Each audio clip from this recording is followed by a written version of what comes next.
আসসালামু আলাইকুম, কেমন আছেন সবাই? আশা করি আল্লাহর অশেষ রহমতে সবাই ভালো আছেন। আলহামদুলিল্লাহ, আমিও ভালো আছি।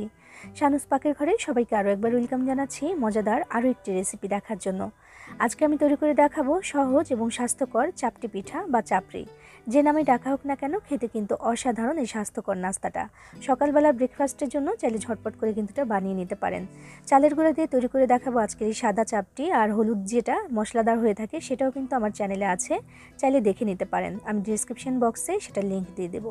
তো চলুন আজকে এই সাদা চাপটি আমি কীভাবে বানিয়েছি সেটাই দেখে নেওয়া যাক। আর আপনি আমার ভিডিওতে একটা লাইক করে চ্যানেলটি সাবস্ক্রাইব করে পাশেই থাকবেন আশা করছি। বিসমিল্লাহির রহমানির রহিম। প্রথমেই একটা বলে নিয়ে নিয়েছি 2 কাপ পরিমাণে শুকনো চালের গুঁড়া, যেটা বাজারে কিনতে পাওয়া যায় সেই চালের গুঁড়াটা আমি এখানে ব্যবহার করেছি। এরপর এখানে আমি দিয়ে দিচ্ছি 2 টেবিল চামচ পরিমাণে পেঁয়াজ কুচি। পেঁয়াজটাকে একদম ছোট করে কুচি করে রেখেছি। ঝালের পরিমাণটা যার যার পছন্দ মতো দিতে পারেন। কাঁচামরিচ দিয়েছি আমি এখানে 1 টেবিল চামচ, কুচি করে রেখেছিলাম সেটা দিয়ে দিলাম। এরপর ধনিয়া পাতা কুচি দিয়ে দিচ্ছি এখানে আমি পছন্দ মতো কিছুটা পরিমাণে আমি দিয়ে দিলাম। আর এটা হচ্ছে বিলিতি ধনিয়া পাতাটা, সেটা দিয়ে দিলাম। আর দিয়ে দিচ্ছি আধা চা চামচ পরিমাণে লবণ। এই হচ্ছে আমাদের উপকরণ, এর থেকে বেশি কোনো কিছু কিন্তু এখানে প্রয়োজন নেই, কারণ আজকে সেই মশলাদার চাপটিটা কিন্তু আমি বানাচ্ছি না, শুধু একটু কাঁচামরিচ দিয়েছি এখানে একটু ঝালঝাল হওয়ার জন্য। এবার এটাকে একসাথে মিশিয়ে নিলাম, সব কিছু মিশিয়ে নিয়ে তারপর একটা ব্যাটার তৈরি করে নিতে হবে। প্রথমে আমি নর্মাল পানি দিয়ে দিলাম 1 কাপ পরিমাণে, এবার আরও 1 কাপ পরিমাণে পানি আমি এখানে দিয়ে দিচ্ছি। 2 কাপ পরিমাণে চালের গুঁড়ার সাথে 2 কাপ পানি আমি এখানে দিয়ে দিলাম, দিয়ে একটা ব্যাটার তৈরি করে নিচ্ছি। আগে ভালো করে মিশিয়ে নিই, আর দেখতে হবে যেন কোনো দলা পাকিয়ে না থাকে।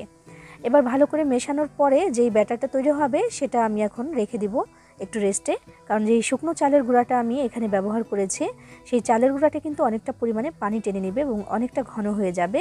সেদিকে খেয়াল রেখে কিন্তু এখানে পানি ব্যবহার করতে হবে, কারণ ঘন হয়ে গেলে কিন্তু তখন আরও একটু পানি দিতে হতে পারে। আমি 2 কাপ পরিমাণে পানি দিয়ে ভালো করে মিশিয়ে একটা ব্যাটার তৈরি করে নিলাম। এবার দেখাচ্ছি এটার ঘনত্বটা।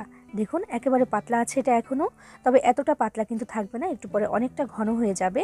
তো 20 মিনিটের জন্য আমি ঢাকনা দিয়ে ঢেকে রেখে দিচ্ছি। হাতে সময় থাকলে কিন্তু 30 মিনিটের জন্য রাখতে পারেন, তবে সকালবেলা ব্রেকফাস্টের জন্য বানানোর সময় কিন্তু এত বেশি সময় থাকে না হাতে, তাই 20 মিনিট সময় রেখে দিলেই কিন্তু চলবে। তো 20 মিনিট পরে ঢাকনাটাকে তুলে আমি ঘনত্বটা দেখিয়ে দিচ্ছি। দেখুন কতটা ঘন হয়ে গেছে, এই জন্য কিন্তু একটু রেখে দিতে হয়। চালটা ভিজে অনেকটা ফুলেও যায় আর সুন্দর হয় পরে এই চাপটিটা। তো দেখুন অনেকটা ঘন হয়ে যাওয়ার পরে এখানে আমি আরও আধা কাপ পরিমাণে পানি দিয়ে দিচ্ছি। এই পানিটা দিয়ে এবার ভালো করে আরও একবার মিশিয়ে নিতে হবে। চাল কিন্তু পুরনো বা নতুন থাকে, সেই হিসেব করে পানিটা একটু বেশি বা কম লাগতে পারে। এজন্য কিন্তু প্রথমে একেবারে সব পানিটা না দিয়ে আমি প্রথমে 2 কাপ দিয়েছি, পরে আবার আধা কাপ দিয়ে মিশিয়ে নিলাম। এবার দেখুন ঘনত্ব আবারও সেই আগের মতোই কিন্তু পাতলা হয়ে এসেছে, এবং চাপটির জন্য এমন একটু পাতলাই কিন্তু দরকার। এদিক সেদিক হয়ে গেলে চাপটিটা কিন্তু আর ভালো থাকে না বা ভালো হয় না। এবার আমি চুলা একটা ফ্রাই প্যানের মধ্যে দিয়ে দিচ্ছি একটুখানি তেল, 2 ফোঁটা তেল একটু ব্রাশ করে দিলাম আমি। বিসমিল্লাহির রহমানির রহিম। এবার এখানে আমি আমার পছন্দ মতো ব্যাটার দিয়ে দিলাম। একটা কাপ দিয়ে আমি ব্যাটারটা ঢেলে দিলাম, দিয়ে এবার একটু মিশিয়ে দিতে হবে ঠিক এইভাবে করে, বা চামচটা দিয়ে ঘুরিয়ে ঘুরিয়ে একটু গোল করে দিতে হবে।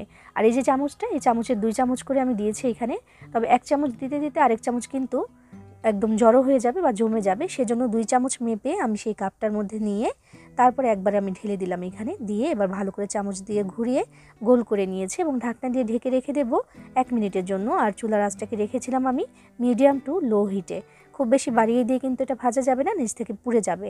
আর ঠিক এইভাবে করে বানালে কিন্তু নিচে একটাও পুড়ে যাবে না বা লেগে যাবে না। আমি দেখাচ্ছি, উল্টে একটু দেখাচ্ছি যে উল্টা পাশটা কেমন হয়েছে। দেখুন একেবারেই কিন্তু লেগে যায়নি, তবে এই চাপটিটা কিন্তু উল্টে পাল্টে ভাজার কোনো প্রয়োজন নেই, শুধু ওই পাশটা কেমন হয়েছে দেখার জন্য একটু উল্টে দিয়েছিলাম আমি। তুলে নিলাম এই চাপটিটা, আরও 2 ফোঁটা তেলে একটু ব্রাশ করে দিলাম। আরও একটা চাপটি আমি ভেজে তারপর দেখাচ্ছি এখানে। ব্যাটারটা এমন একবারেই ঢেলে দেওয়ার চেষ্টা করবেন, মানে দেখা যায় যে একটা ছোট চামচ দিয়ে দেওয়ার সময় 1 চামচ দিতে দিতে আরেক চামচ জমে যাবে এখানে, তো সেজন্য একবারে আমি ওই কাপটার মধ্যে নিয়ে নিয়েছি। তো চামচটা দিয়ে ঘুরিয়ে ঘুরিয়ে আলতো করে আরও একবার একটু সুন্দর করে আমি গোল করে দিলাম। এবার ঢাকনা দিয়ে 1 মিনিট রেখে দেবো আমি। চুলা আঁচটা কিন্তু কোনোভাবেই বাড়ানো যাবে না, সেই মিডিয়াম টু লো হিটেই কিন্তু সুন্দর করে 1 মিনিটের মধ্যে এটা ভাজা হয়ে যাবে। এবার দেখুন খুব সহজে কিন্তু উঠে আসবে যদি একটু তেল এভাবে করে আগে থেকে ব্রাশ করে দেন। এটার উল্টা পাশে একটু দেখিয়ে দিচ্ছি, দেখুন মাশাআল্লাহ সুন্দর হয়েছে আর কোথাও একটু লেগে যায়নি। একইভাবে সবগুলো চাপটি আমি ভেজে নিয়েছি, আর দেখুন মাশাআল্লাহ একদম সাদা, খুব বেশি মশলা আমি এখানে ব্যবহার করিনি, একেবারেই সাদাসিধেভাবে সুন্দর করে এটা বানিয়ে নিয়েছি। আর এভাবে খেতেও কিন্তু এটা অসাধারণ লাগে। অনেকেরই পছন্দের তালিকায় থাকে এই চাপটি বা চাপড়ি, যে নামে ডাকা হোক না কেন খেতে কিন্তু অসাধারণ হয়। সবসময় যে শুধু অনেক বেশি মশলা দিয়ে বানিয়ে খেতে হবে তেমন কোনো কথা নেই। মাঝে মাঝে চাইলে কিন্তু এমন সাদাও বানিয়ে খেতে পারেন, সেটা কিন্তু অনেক বেশি ভালো লাগে। আর ভালো লাগে এটা খেতে যে কোনো ভর্তার সাথে, শুটকি ভর্তা হোক কিংবা বেগুন ভর্তা। আজকে আমি এটা বেগুন ভর্তার সাথে সার্ভ করে দিয়েছি এবং এটা দুইটা মিলে যে কম্বিনেশনটা তৈরি হয়েছে সেটা হয়েছে অসাধারণ। এভাবে বানিয়ে খেয়ে দেখবেন, ভালো লাগবে ইনশাআল্লাহ। সবাই ভালো থাকবেন, সবার জন্য সবাই দোয়া করবেন। আল্লাহ হাফিজ।